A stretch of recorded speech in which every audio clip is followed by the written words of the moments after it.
beauté, graisse et grosses fesses. Cette femme avait charmé tous les hommes du monde. Son nom, Big Mom Amy, la reine des petits culs. Ses premières paroles incitèrent les hommes de toute la planète à rejoindre sa fameuse Totolando Family. Ma graisse, je vous la laisse si vous voulez. Mangez-la. Je l'ai laissée quelque part dans ce monde. Ah non, en fait c'est dans mon ventre. Tous se lancèrent alors à l'aventure, souhaitant rejoindre l'équipage des petits culs. Depuis, le monde entier connut alors une grande vague d'obésité. D'après certaines légendes, lorsqu'il eut 10 000 abonnés, une lueur illumina sa face et l'on vit alors enfin le véritable visage de Mama.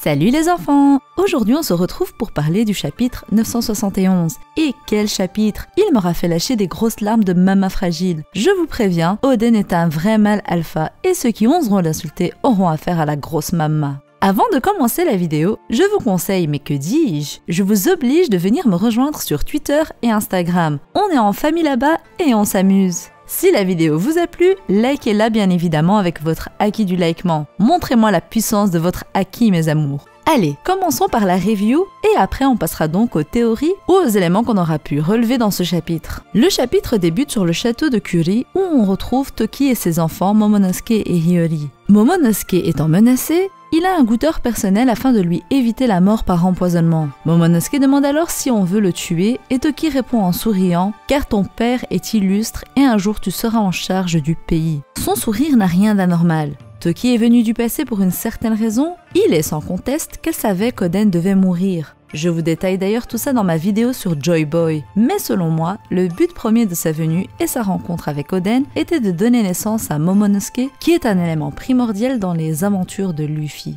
Momonosuke se met alors à pleurer car il sait que c'est le jour J, le jour où son père se fera exécuter. Hiyori par contre ne comprend pas grand chose et s'étonne de voir son grand frère pleurer. Après tout, elle n'a que 5 ans, il est donc normal qu'elle soit dans le flou. À la Flower Capital, les préparatifs sont lancés pour l'exécution d'Oden et de ses 9 vassaux. Le peuple curieux se précipite pour voir l'exécution, et Oda nous montre clairement la curiosité mal placée des gens. La plupart sont heureux d'avoir une activité à voir, même s'il s'agit d'une exécution. Le peuple parle d'Oden, toujours en l'appelant le Seigneur stupide. Les gens croyaient qu'Oden viendrait à bout de Kaido vu qu'il était vraiment balèze. Autant il y a des gens qui sont écœurés d'Oden et qui viennent assister au spectacle, autant on peut voir qu'il y en a qui sont toujours du côté des Kozuki, comme c'est le cas actuellement. Alors qu'Oden est amené vers la marmite, il se retourne et demande une chance de s'en sortir. Il faut qu'il vive. Le garde qui l'amenait est tombé dans la marmite et en quelques secondes, il mourra ébouillanté pour nous montrer à quel point l'eau était bouillante et qu'un être humain normalement constitué ne pouvait pas en ressortir vivant. Oden alors décide de marchander avec Kaido. Les 10 rentreront dans la marmite et celui qui survit après un certain temps décidé se verra libéré. Orochi en rigole parce que le principe même de l'exécution c'est la mort instantanée. Kaido alors leur donne 1 heure. Les gens osent alors penser qu'il est déplorable et qu'il craint jusqu'à la fin, mais ils ne sont pas au bout de leur surprise. Oden rentre dans cette marmite bouillante et lâche un cri. Les autres samouraïs vont pour le rejoindre et se font déjà leurs adieux. Mais Oden prend une planche en bois et ordonne à ses vassaux de monter dessus. Mais quel homme! Un vrai! Il refuse que ce soit ses hommes qui le protègent. Il préfère lui supporter ce fardeau et les surélever afin qu'il ne soit pas ébouillanté. Orochi alors rouspète, mais Kaido en rigole et dit qu'ils sont bien dans la marmite, donc le marché tient toujours. On voit alors Shinobu en larmes avec tout le respect qu'elle doit à Oden. Après 1 minute, Oden est déjà en mauvaise position, mais il ne lâche rien. Les samouraïs font du raffut. Raizo pense qu'ils vont mourir par l'air chaud. Nekomamushi veut alors le cogner car il n'a pas à se plaindre. Et Denjiro intervient pour qu'il arrête de bouger parce que Neko fait tout trembler, ce qui amène une difficulté supplémentaire pour Oden. 4 minutes sont alors passées, les gens se plaignent. Ils pensaient que ça allait vite finir et qu'ils allaient crier et alors ils disent qu'ils en avaient marre de ce seigneur stupide.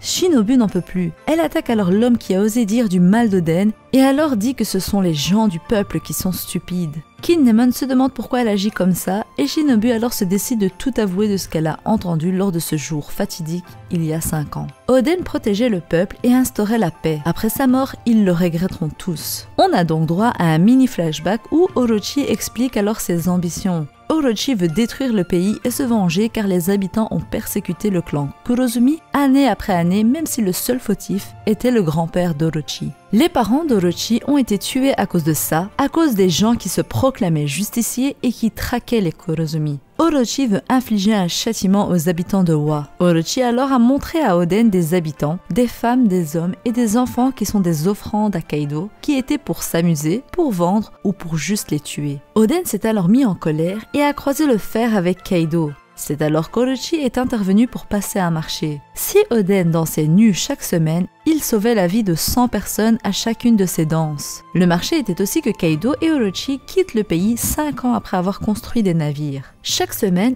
Oden voyageait de province en province pour vérifier que rien ne changeait. Il a donc continué à protéger le pays tout en portant ce fardeau seul, ne souhaitant pas en faire part à ses vassaux ou même au peuple. Shinobu, en pleurs, questionne alors le peuple. Qui est le seigneur stupide? Mais plus personne n'osera répondre Oden Kozuki à cette question. Oden est un homme, un vrai. Il a protégé le peuple en croyant à la promesse de 2 traîtres et lâches. Oden, à la fin de ce chapitre, tient toujours mais commence à saigner de la bouche, sûrement à force de se mordre pour tenir jusqu'à la fin des 60 minutes.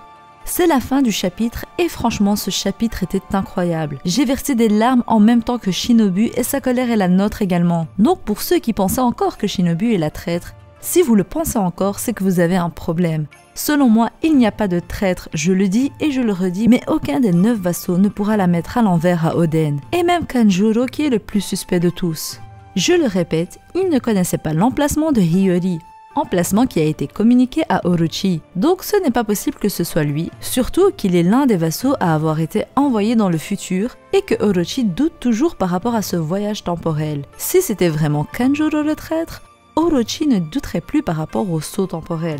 Et encore, si même Oden n'a pas été ébranlé quand on lui a parlé de traître, pourquoi devrait-on en chercher un? Il a pleinement confiance en ses vassaux. Pourquoi on devrait suspecter des gens alors que les informations données pourraient être communiquées par des ninjas ou un autre infiltré hors des 9 samouraïs? Si maintenant Kaido dit à Luffy « Oui, il y a un traître dans ton équipage », vous allez réagir comment? Vous allez croire sur parole un pirate qui essaie de briser des liens? Diviser pour mieux régner? Eh bien c'est pareil. Luffy n'en croira pas un mot si on lui dit ça, et nous non plus. On en rigolerait même. Et c'est pareil avec Oden et ses 9 vassaux. Est-ce que vous pensez qu'un homme qui a été au service de cet homme qu'est Oden, qui a été protégé par Oden jusqu'à sa mort, changerait de camp sans respect envers Kozuki Oden? Eh bien moi non. On nous monte la tête depuis le début alors qu'il y a plein d'autres possibilités concernant l'histoire du traître. Je vous invite d'ailleurs à aller voir ma vidéo concernant le traître car on en parle plus en profondeur. Oden dans ce chapitre a dit qu'il souhaitait vivre. Du moins, j'imagine que c'est plus un besoin pour lui afin d'ouvrir les frontières comme prévu.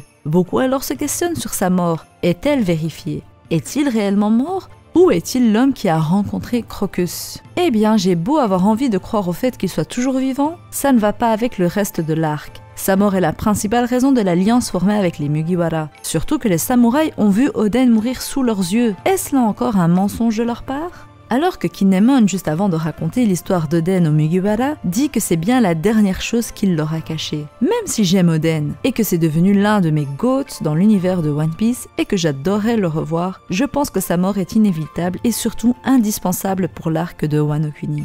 Maintenant, on sait que les 9 fourreaux sont en vie, alors est-ce qu'Oden va tenir les 60 minutes imposées? Ou est-ce que le peuple va agir pour que les vassaux soient eux sauvés et libérés? Car Oden est déjà à bout, mais je ne doute sincèrement pas qu'il puisse aller au bout des 60 minutes, car il n'est plus dans un état humain. Il utilise toute sa force pour résister à l'ébullition, mais également pour supporter 9 hommes, et surtout 9 hommes bien différents les uns des autres, qui pèsent très lourd à eux tous. En voyant Oden à la fin de ce chapitre, je vous dirais que je vois et Luffy et Zoro. Les deux seraient capables de faire ce marché et d'être dans cette position. Sanji également, mais je pense qu'il a moins de force physique niveau haut du corps par rapport aux deux autres, donc ça serait compliqué. Mais bon, j'ai envie de me dire à moi-même d'arrêter d'imaginer cette situation car ça ne se produira jamais, n'est-ce pas? Voilà les enfants, j'espère que la vidéo vous aura plu. Dites-moi ce que vous avez pensé du chapitre. Est-ce que vous avez lâché la petite larme? Est-ce que votre respect pour Oden n'a fait qu'augmenter avec ce chapitre? Que pensez-vous qu'il puisse arriver? Doutez-vous de sa mort? Répondez à ces questions dans les commentaires mes enfants. Si vous n'êtes pas encore abonné, n'oubliez pas de le faire. C'est important pour maman car je veux toujours plus d'enfants dans la Totolando Family. J'accepte tout le monde et on est soudés comme une vraie famille. Je tiens d'ailleurs à vous remercier car la Totolando Family grandit de plus en plus. On est bientôt aux 7000 enfants, direction Lady K les petits culs. Pour ceux qui sont toujours là, En avant-première, je tiens à vous signaler qu'il y aura des changements sur la chaîne, mais je ferai une vidéo explicative concernant tout ça. Donc activez la cloche, car avec cette vidéo, la chaîne va prendre un nouveau tournant qui j'espère vous plaira. Allez, bye bye bande de petits bâtards. Ah oui, j'ai failli oublier. Mama. Abonne-toi.